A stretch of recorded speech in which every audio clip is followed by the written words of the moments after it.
లోని భద్రకాళి అమ్మవారి ఆలయంలో వసంత నవరాత్రి మహోత్సవాలు అంగరంగంగా ప్రారంభమయ్యాయి. ఇక ఇవాల్టి నుంచి 9 రోజుల పాటు ఈ మహోత్సవాలు జరగనున్నాయి. ఈ నెల 9 రోజుల పాటు రకరకాల పూలతో అమ్మవారికి లక్ష పుష్పార్చన నిర్వహిస్తారు. ఇక ఇవాళ ఉగాది పండుగ సందర్భంగా ఆలయానికి భక్తులు భారీ సంఖ్యలో తరలి వస్తున్నారు.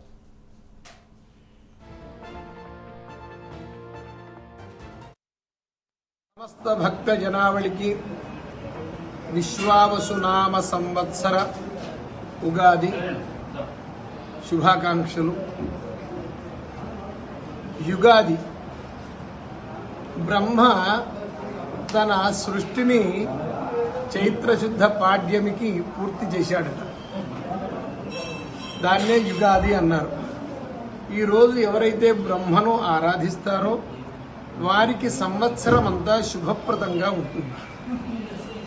మరి బ్రహ్మకు దేవాలయాలు ఉండవు కదా అంటే అహం బ్రహ్మస్వరూపిణి మత్త ప్రకృతి పురుషాత్మకం జగతు, నేనే ఆ బ్రహ్మస్వరూపాన్ని, నా నుండియే ఈ ప్రకృతి పురుషాత్మకమైన జగత్తు ఆవిర్భవించింది అని అమ్మవారిని